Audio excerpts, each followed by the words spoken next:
Israel warns Iran will pay a heavy price for a missile attack that struck a hospital. US President Donald Trump, meanwhile, still weighing Washington's involvement in this conflict. And for more on this, tensions in the Middle East, we're joined by Dr. H A Hellyer, Senior Associate Fellow of the Royal United Services Institute for Defence. He's also a former advisor to the UK government and joins us live from Cairo. Thanks so much for joining us, Dr. Hellyer. Now, the question all this hour has been, will the US add its weight directly to Israel's campaign on Iran, given there are lots of repercussions that could arise from a move like that? But would that change what's happening in Iran and Israel materially enough to justify this kind of support from Washington? Well, Sue, thank you very much for having me on the program. It's always a pleasure to be on CNA. So I think that the reality is that in the event that the United States involves itself in the war between Israel and Iran, it would be a massive escalation, of course, on the side of the United States. The Iranians would likely carry through, I think, on their threats to engage in reprisals against American assets within the region. And of course, there are many, because the Americans have different military assets stationed in the region. I also think that it would be a move that would not really help de-escalate the situation. On the contrary, I think it would escalate the situation further.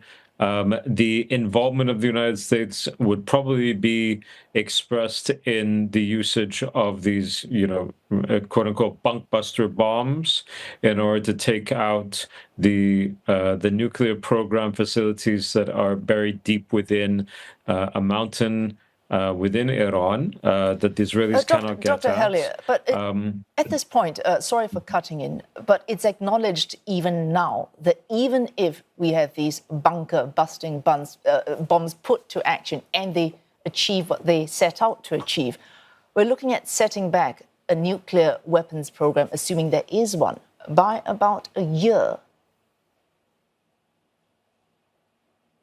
Oh, I'm not advocating that this would be a smart course of action. On the contrary, I think this would be quite a bad course of action. I think it would mean that tensions in the region would skyrocket even further. And I think it's also important for your viewers to recognize the framing here is very important. Iran was at the negotiation table with the United States a week ago.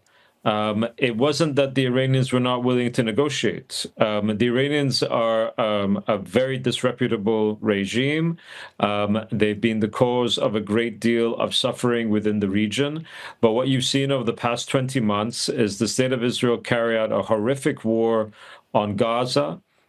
You've seen them invade and occupy parts of Lebanon. You've seen them expand their occupation in Syria. In fact, over the last few days, there have been multiple strikes on Syrian territory when there was nothing happening from Syria against Israel, and now on Iran. So the region looks at the current state of affairs as being one where there's an incredible vigilante action at play, i.e. carried out by the Israelis, and the United States is empowering that sense of impunity. So I don't think that there's any sympathy for the Iranian regime, and I would be quite opposed to there being such sympathy.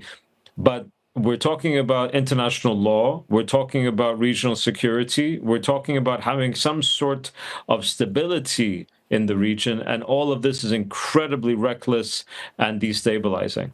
So in other words, what we need to see to end at least this particular conflict would be not just a kinetic force taking out someone's nuclear weapons, but a very big political component being exercised by certainly the United States. So the United States head of intelligence, Tulsi Gabbard, made it very clear that there not only was there no nuclear weapon, but that it was quite a way off before that would be possible. The IAEA made the same assessment. In fact, pretty much everybody around the world, with the exception of the Israelis, has no doubt that there isn't evidence to suggest that they're, quote unquote, an imminent threat of having a nuclear bomb or a nuclear weapon. But the Israeli position would be... I remind... Oh, pardon me. Sorry, would be whether or not Iran is quite there yet on its nuclear weapons program. It certainly has the intention, publicly expressed, to eradicate a state in the Middle East. As long as it wants to, the moment it can, in fact, do so, Israel would be at risk. So it's acting preemptively. That might be the Israeli position. So I think the Israeli position is that the Iranian regime is a very bad regime that says very bad things and does bad things. And I don't think that that's in question. It is a bad regime and it does bad things. But if we're talking about nuclear weapons and the use of weaponry against its neighbors, then the state of Israel has a multitude of nuclear weapons. This is very common knowledge. Nobody can doubt it. And has carried out attacks multiple times, not simply in recent history, but over the course of many decades on its neighbors. And in just the past 20 months, as I said, they've bombed several of their neighbors. They've occupied even more territory. Their prime minister is has been indicted for war crimes at the International Criminal Court, and the state of Israel is in the dock against accusations of genocide at the International Court of Justice. So I think we have to be very careful here. It's not that we need to take sides about, what's a good regime or not a good regime. It's about where are we going to go from here.